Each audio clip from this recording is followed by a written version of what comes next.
India की जो स्थिति बनी हुई है उसमें इस प्रकार की मंदी आना स्वाभाविक थी। नियमों में फिर बदलाव किया जिससे चांदी का इंपोर्ट और एक्सपोर्ट दोनों ही प्रभावित हो गए। आदरणीय प्रधानमंत्री मोदी जी के द्वारा जो एक स्टेटमेंट दिया गया था कि साल भर हम सोना नहीं खरीदे, और उससे हमारे पूरे बाजार की जो गिराकी है वो बहुत ज़्यादा प्रभावित हो चुकी है।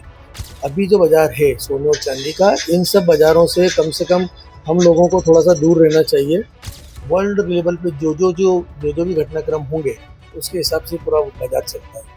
नमस्कार, आप देख रहे हैं नवभारत टाइम्स और मैं हूं आपके साथ नमन। यदि बात की जाए तो एक बार फिर से सराफा बाजार में हलचल है और हलचल अब इस बात को लेकर के है कि लगातार जो सोना और चांदी के दाम बढ़ते चले जा रहे थे वो अब अचानक जो है धीरे धीरे नीचे आ रहे हैं। यदि बात करें तो पिछले लंबे वक्त से सोना और चांदी के दाम में लगातार तेजी देखने मिल रही थी, लेकिन अब वो दाम जो है नीचे आते जा रहे हैं। चाहे सोने की बात कर लें चाहे चांदी की बात कर लें, लगातार दोनों ही के दाम जो है वो नीचे आ रहे हैं और इससे कहीं ना कहीं सराफा बाजार में भी एक अब अलग तरह की चर्चा जो है वो अब पैदा हो चुकी है। हमारे साथ सराफा एक्सपर्ट निर्मल वर्मा है, उनके पास सीधे चलते हैं, उनसे जानते हैं कि किस तरह की परिस्थितियां अभी वर्तमान में सराफा बाजार में देखने मिल रही है और कैसे आने वाला वक्त जो है सराफा बाजार के लिए चुनौती भरा हो सकता है। लगातार जिस तरीके से दामों में एक हलचल है, एक उथल पुथल की स्थिति पैदा हो रही है, क्या इनके कारण है और क्यों आखिर इस तरह की स्थितियां हमको सराफा बाजार में सीधे तौर पर देखने मिल रही है। बहुत स्वागत है आपका नवभारत टाइम्स में। मेरा आपसे एक यही सवाल है कि पिछले कई दिनों से लगातार सोना चांदी के दाम बढ़ते चले गए, लेकिन अब अचानक से नीचे नीचे जो है दाम धीरे धीरे नीचे की तरफ आ रहे हैं। क्या ये कारण है, आखिर क्यों इस तरह की स्थितियां सराफा बाजार में बन रही है और लगातार जो सोना चांदी ऊपर की तरफ जा रहे थे अब वो नीचे की तरफ रुख कर रहे हैं? देखिए, सबसे पहली बात तो ये रही है कि जिस प्रकार से पूरा वर्ल्ड की जो इसका सिस्टम जो बिगड़ा हुआ है और 5 देशों के अंदर जो युद्ध की स्थितियाँ बन गई है और बहुत ज़्यादा युद्ध की तरफ पाँचों देश जा चुके हैं, जिसमें एक रोज़मर्रा की चीज़ों की तरफ जैसे क्रूड ऑयल वगैरह की तरफ भी जो हॉर्मोज़ भी बंद हुआ है। इसके कारण जो पूरे 20 से 25% जो क्रूड ऑयल पूरे वर्ल्ड के अंदर जाता है उसके अंदर जो ब्रेक लगा है उसका इफेक्ट भी बहुत सारा इन सब चीज़ों पे आया हुआ है। दूसरा सबसे बड़ी मंदी आने का एक कारण ये है कि हमारा इंडिया का जो मार्केट है उसके अंदर आदरणीय प्रधानमंत्री मोदी जी के द्वारा जो एक स्टेटमेंट दिया गया था कि साल भर हम सोना नहीं खरीदे, तो वो एक इंटीमेशन था कि आप इस बाज़ार से थोड़ा सा दूर हो। ये एक इंटीमेशन था। जब हमारे यहाँ चांदी के भाव 3 लाख के आसपास थे और सोने का भाव भी मतलब 1,60,000 70,000 के आसपास के भाव थे। तो ये स्टेटमेंट जब आया था, जब व्यापार में हम लोगों को लगा था, परंतु आम पब्लिक तक ये मैसेज नहीं जा पाया था। तो उस समय हमको लग रहा था कि जैसे ही मोदी जी ने स्टेटमेंट दिया था तो लग रहा था कि आगे कहीं न कहीं जो है ड्यूटी के अंदर या इम्पोर्ट ड्यूटी में या अन्य कोई भी रिस्ट्रिक्शन जो है गवर्नमेंट सख्ती से लगाएगी, क्योंकि जो विदेशी मुद्रा का जो भंडार था वो हमारे देश में कम हो रहा था। तो उसी के कारण जो है ये आया और उन्होंने स्टेटमेंट के 2 महीने 1 महीने के बाद ही उन्होंने हमारी जो 6% की इम्पोर्ट ड्यूटी थी वो 15% की, और उसके बाद जो है उन्होंने सोने और चांदी के अंदर सबसे पहले उन्होंने चांदी के अंदर जो है एक और सख्ती से कुछ नियमों में चेंज किया। उसके बाद दूसरी बार फिर उन्होंने एक और उसके अंदर नियमों में फिर बदलाव किया, जिससे चांदी का इंपोर्ट और एक्सपोर्ट दोनों ही प्रभावित हो गए। जिससे कि सभी जितने भी एक सिंडिकेट बोल सकते हैं या एक ग्रुप होता है जो व्यापार एक बल्क में करता है, वो लोगों ने अपना पूरा का पूरा पैसा उठा के जिस प्रकार से युद्ध की कंडीशन बनी हुई है वो पूरा का पूरा जो है सोने चांदी में से पैसा निकल के क्रूड ऑयल की तरफ चले गया। तो जो एक सटोरिया का काम करना रहता है वो उस टाइप से होता है, परंतु जिस तरीके से हमारे इंडिया की जो स्थिति बनी हुई है उसमें इस प्रकार की मंदी आना स्वाभाविक थी और गवर्नमेंट को इसको स्थिर करना भी है और कम भी करना है। और ऐसा लगता है कि ये अभी कम से कम चांदी जो है ये 1,99,600 रुपये का जो एक लो लगाया था थोड़े दिन पहले, लगता है कि उसके आसपास जाने की तैयारी में है। और सोना भी जो है 1,25,000 या 21,000 के आसपास जाएगा। तो मुझे ऐसा लगता है कि आम आदमी को, आम पब्लिक को थोड़ा सा सोने चांदी से दूर रहना चाहिए।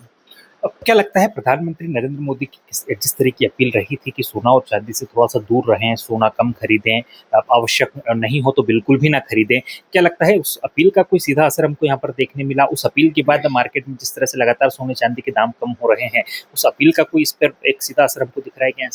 नहीं, बिल्कुल स्वाभाविक सी बात है कि मोदी जी का जो बोलना है और उनकी जो स्पीच है उसका असर पूरी जनता पे पड़ा हुआ है और और ख़ास करके महिलाओं पे इसका बहुत ज़्यादा असर है, क्योंकि हमारा जो बाज़ार जुड़ा हुआ है वो महिलाओं से जुड़ा हुआ है। महिलाओं के व्यापार, महिलाओं से जुड़ी हुई चीज़ें हम लोग रखते हैं। तो महिलाओं का स्टेटमेंट ऑलरेडी सीधे सीधे हम लोगों को आ चुका था कि हमको जो ज़रूरत की चीज़ होगी तो हम लेंगे, नहीं तो हमको मोदी जी ने जो बोला है हम उस पे अमल करेंगे और हम उस पे काम भी करेंगे। तो ये स्टेटमेंट सीधा-सीधा मोदी जी के इस पे गया है और उससे हमारे पूरे बाज़ार की जो गिराकी है, वो बहुत ज़्यादा प्रभावित हो चुकी है। अच्छा, यदि हम बात करें तो जब सोना-चांदी के दाम लगातार बढ़ रहे थे, तब मार्केट की स्थिति कहीं न कहीं डामाडोल थी। अब जब सोना-चांदी के दाम कम हो रहे हैं, तो क्या लगता है ये संकेत है कि अब बाज़ार जो है अच्छी दिशा में आगे बढ़ेगा हमारा? देखिए अभी यूँ अगर अच्छी दिशा की हम बात करें तो तेज़ी में ही अच्छी दिशा दिखती है, मध्य में कभी भी दिशा नहीं दिखती, वो दिशाहीन हो जाता है। तो अभी जो बाज़ार है सोने और चाँदी का, इन सब बाज़ारों से कम हम लोगों को थोड़ा-सा दूर रहना चाहिए कि जिससे कि इसमें और भी मद्दी आ सकती है और हो सकता है कि बहुत अच्छा एक क्रेज़ भी आ सकता है एक और, क्योंकि 2,70,000 के बाद से कम 2 बार ऐसे क्रैश आ चुके हैं चांदी के अंदर, कि जो आज चांदी जो है 2,10,30,000 रुपये 25,000 रुपये के आसपास आ चुकी है। चलिए बताइए, जैसा कि यदि हम बात करें तो मलमास का एक महीना चल रहा है जिसमें कहा जाता है कि इसमें कुछ शुभ कार्य नहीं होते, शादी-ब्याह वगैरह और तमाम जितने शुभ कार्य हैं वो कहीं न कहीं नहीं होते हैं। तो क्या लगता है उनका कोई असर सोना-चांदी के दामों पर दिखाई दे रहा है? चूँकि जब विवाह सीज़न नहीं होता, शुभ काम नहीं होते तो इसमें सोना-चांदी की ज़्यादा डिमांड होती है। तो क्या लगता है इसके कारण कहीं न कहीं ये सोना-चांदी के दाम जो लगातार गिर रहे हैं वो भी एक कारण हो सकता है क्या इसके? देखिए जो मलमास का जो समय रहता है वो हर बार जब मलमास आता है इसमें किसी भी प्रकार की कोई गिराकी नहीं रहती है। और दूसरा क्या होता है कि हम लोग इंडियन लोग जितने भी हैं, वो हम ये सोचते हैं कि बारिश आएगी तो सोना घटेगा या कोई चीज़ें होगी तो हमारा सोना बढ़ जाएगा, शादी के समय सोना बढ़ जाता है तो पहले हम ले लें। अब आजकल ऐसा कुछ भी नहीं रहता। आजकल सारा का सारा जो भी तेज़ी मंदी होती है वर्ल्ड इकोनॉमी के अनुसार होती है, वर्ल्ड लेवल के स्टेटमेंटों से होती है। जैसे कि आप अभी कुछ दिनों से देख रहे हैं कि ट्रंप ने जो है जब भी कोई स्टेटमेंट दिए हैं, तो उनका इफ़ेक्ट बिल्कुल सोना-चांदी के ऊपर आया है। अभी आपने देखा होगा कि 2 दिन 3 दिन पहले जो उन्होंने उनका स्टेटमेंट आया था कि हम युद्ध खत्म करने की ओर जा रहे हैं, तो वैसे ही सोना-चांदी जो है बहुत ज़्यादा अप हुआ था और उसके बाद क्रूड ऑयल बिल्कुल डाउन पे चले गया था और सलंग कम से कम 2 से 3 सर्किट लोअर सर्किट उसके अंदर लगे थे। तो आजकल क्या हो गया है कि अभी जैसे उन्होंने कल फिर जो है वापस युद्ध कर लिया। अब युद्ध करने के बाद जो है क्रूड ऑयल बहुत ज़्यादा ऊपर हो गया और सोना-चांदी बिल्कुल नीचे हो चुका है। तो आजकल पूरा स्टेटमेंटों का बाज़ार हो चुका है। इसमें अंदर हम ये नहीं सोच सकते कि हम न त्योहार रहेगा तो इसमें ज़्यादा बढ़ जाएगा, शादी रहेगी तो ज़्यादा बढ़ जाएगा, दिवाली रहेगी तो ज़्यादा हो जाएगा। आजकल इन सब चीज़ों से किसी भी चीज़ का कोई लेना-देना नहीं। वर्ल्ड लेवल पे जो भी घटनाक्रम होंगे, उसके हिसाब से पूरा बाज़ार चलता है। अब यदि हम बात करें तो क्या ये जो सोना-चांदी के इन्वेस्टर हैं, उनके लिए ये सही समय है? क्योंकि अब सोना-चांदी लगातार नीचे हो रहे हैं, तो क्या लगता है कि आने वाले वक़्त में बाज़ार ऊपर जाने की संभावना हमको लगती है? देखिए बाज़ार तो लॉन्ग टर्म के लिए बहुत अच्छा है और जिस तरीके से 4 लाख चांदी हुई है और सोना 2 लाख हुआ है, तो लॉन्ग टर्म के लिए बहुत अच्छा है। परंतु अभी हमें जो इन्वेस्टर हैं, उनको तो बहुत सारा इन सब में इसमें वेटिंग वॉच पे जाना चाहिए और एक ऐसे मोमेंट का इंतज़ार करना चाहिए कि जहाँ पे वो अपनी एंट्री कर सके। परंतु ये एंट्री करने का बिल्कुल भी सही समय नहीं है। मैं इसके लिए सभी इन्वेस्टर जो हमारे जुड़े हुए हैं, उन लोगों को ये अपील करता हूँ कि भैया अभी हमको सोने और चांदी से दूर रहना है और एक ऐसे मूवमेंट का ध्यान रखना है जहाँ से आप लोगों को एंट्री करना। ऐसा भी एक बहुत अच्छा एक मूवमेंट भी आ सकता है, जिसके अंदर चांदी जो है अपने को लोएस्ट भाव पे मिल सकती है, सोना भी एक लोएस्ट भाव पे मिल सकता है, वहाँ एंट्री कर सकते हैं। अच्छा, अब यदि हम बाज़ार को देखें तो क्या लगता है आगे जाकर के त्योहारों का समय आएगा, शादी-ब्याहों का सीज़न आएगा, उस समय थोड़ा-सा मार्केट अप होने की संभावना है? क्योंकि भारत में यदि बात करें तो विशेष तौर पर उस समय पर खरीदारी सोने और चांदी की तो स्पेशली बढ़ी जाती है। देखिए मैंने आपको अभी पहले भी बोला कि जिस प्रकार से भारत सरकार का जो स्टेटमेंट आया है, उसके हिसाब से अभी जैसे उन्होंने बोला कि 1 साल आपको सोना-चांदी नहीं खरीदना है, तो इसका मतलब ये नहीं है कि 1 साल खत्म होते से उसका इफ़ेक्ट तो पॉज़िटिव आ जाएगा और एकदम बाज़ार में बूम आ जाएगा, ऐसा नहीं। कोई भी गवर्नमेंट का स्टेटमेंट जब आता है, तो उसका असर कम से कम 1 साल का बोला है, तो वो 2 से 3 साल तक उसका असर रहेगा। तो हमें उन सब चीज़ों की तरफ देखते हुए काम करना चाहिए और ना कि किसी 1 साल या दिवाली या दशहरे या कुछ भी चीज़ें जो हैं, उससे किसी भी प्रकार के मूवमेंट में आने की गुंजाइश अभी है ही नहीं। क्योंकि भारत में जिस प्रकार से petrol, diesel, gas, natural gas वगैरह में जिस तरह की कीमतें बढ़ रही हैं और के आम पब्लिक के रोज़मर्रा के जीवन पे उसका जो इफ़ेक्ट आ रहा है, उसके लिए मुझे लगता है कि सरकार जो है, वो आम जनता की तरफ ज़्यादा देखेगी, ना कि व्यापार करने वाले बिज़नेसमैन लोगों की तरफ देखेगी। तो अभी शायद हम लोगों को इन सब चीज़ों से दूर रहना चाहिए।